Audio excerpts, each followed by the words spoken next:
dia, pessoal do sexto ano. Vamos começar mais uma aula de ciências, tá certo? Espero que vocês estejam todos bem, com muita saúde. Para começar hoje, eu gostaria de parabenizar os alunos que estão com as atividades em dias. Parabéns, continue sempre assim. Estou muito orgulhosa de vocês. E para aqueles que têm alguma atividade atrasada, vamos procurar colocar em dia. Pode entrar em contato comigo no meu PV, certo? Que eu repasso as atividades. Vamos colocar em dias, pessoal, porque as atividades, além de serem a frequência de vocês de cada aula, ela também representa pontos, pois na avaliação a prova vale de 0 a 10. Mas para quem tem todas as atividades, eu acrescento 2 pontos na nota. Para quem não tem, infelizmente, eu não posso acrescentar pontos, tá certo? Então, vamos fazer as atividades, que é muito importante, e eu preciso muito que vocês estejam participando, dando essa devolutiva, tá certo? Nós vamos começar a nossa aula com a correção da atividade da aula da semana passada, ou seja, do dia 20 de maio. Então, peguem o caderno e acompanhem a correção, tá certo? Primeira questão: quantos e quais são os planetas que formam o sistema solar?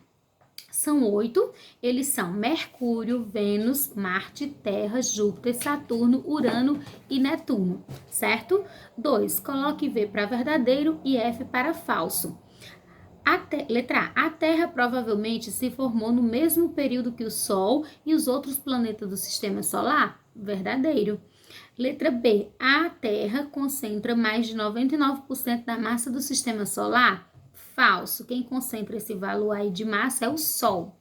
Letra C, no início da formação da Terra, a superfície da Terra era muito fria? Falso, era muito, muito quente.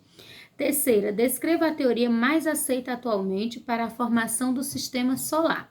Essa teoria, ela diz o seguinte, que uma estrela muito maior que o Sol existia na região em que hoje se encontra o sistema solar. Essa estrela teria explodido, espalhando seu material pelo espaço, e assim se formou o Sol e o sistema solar. Quarta, o fato fundamental para proporcionar o surgimento e a manutenção da vida na Terra foi, letra C, a presença de água no estado líquido. 5. Cite uma hipótese usada pelos cientistas para explicar a origem da água na Terra.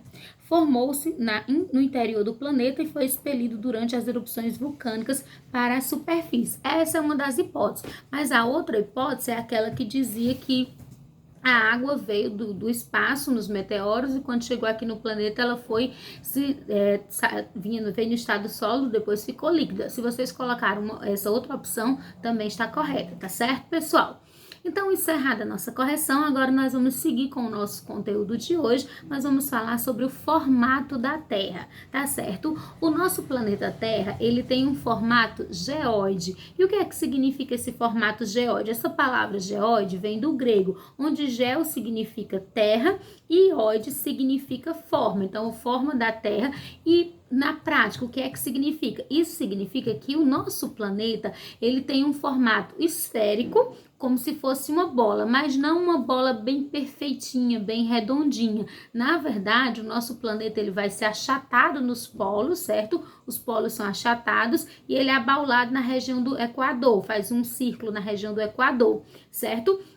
Antigamente, antes de toda a tecnologia que a gente tem, das espaçonaves que vão para fora, os sondas, as pessoas não podiam ver o planeta Terra de fora e muitos deles achavam que o planeta Terra era plano, certo? Com o avanço da tecnologia foi possível ir para fora do planeta, né, e ver a Terra de fora. E ao ser vista de fora, foi visto que a Terra tem esse formato esférico, mas não uma bola bem redondinha, como eu já falei, achatada nos polos e arredondada na linha do Equador, certo? Então forma uma bola como se fosse uma bola, você pega uma bola de futebol e achata as duas partes de cima e de baixo e aí fica mais ou menos o planeta Terra e recebe esse nome de formato geóide, tá certo?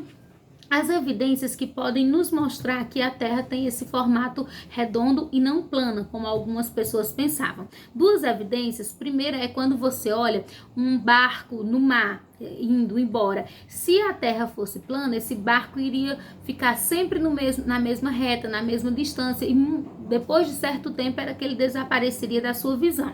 Como a Terra é redonda, ele vai desaparecendo aos poucos e até chegar a um ponto que você não vai ver. Você vai parar de ver primeiro o mastro, que é a parte de baixo, depois a parte, o mastro não, a parte de baixo, e depois vai ver, parar de ver a parte de cima. Outra forma também fácil de vocês entenderem por que o planeta Terra não é plano é a questão da observação das estrelas. A gente sabe que as constelações são conjuntos de estrelas.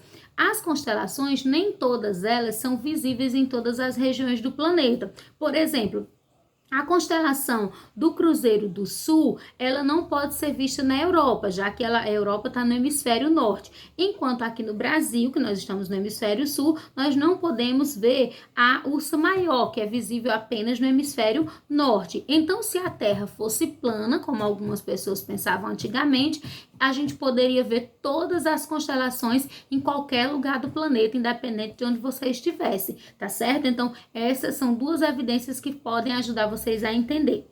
O outro foi um experimento feito por Eratóstenes, que era um cientista. Ele verificou que em uma cidade egípcia, no dia 21 de junho, o sol ficava em cima da cabeça do observador, ficava dentro, batia num poço e batia exatamente dentro da água. Na outra cidade onde ele morava, em Alexandria, isso não acontecia no mesmo dia nem no mesmo horário. Então, se a Terra fosse plana, era para o que acontecesse em um lugar, acontecer em outro lugar, tá certo? Depois de feito isso, Eratóstenes, ele fez a distância entre as duas cidades e aí ele calculou a medida da circunferência do planeta Terra. E o interessante é que mesmo sem toda a tecnologia que nós temos hoje, ele conseguiu fazer um cálculo que andou muito próximo do que nós temos hoje, tá certo? Então o trabalho de Eratóstenes foi muito importante para essa questão do formato, da definição do formato da Terra, tá certo? Pessoal, por hoje é só, a gente encerra aqui, vou postar uma atividade, como eu já disse no início, vocês devem fazer, porque é frequência e vale nota. Se tiver alguma dificuldade na hora de responder, é só me chamar no PV que eu estou à disposição, tá certo? Para tirar qualquer dúvida. E aí vocês sabem que a atividade tem que ser enviada no máximo até na próxima quarta-feira para mim, tá certo? Qualquer dúvida é só chamar no PV. Tchau, um abraço para todos vocês.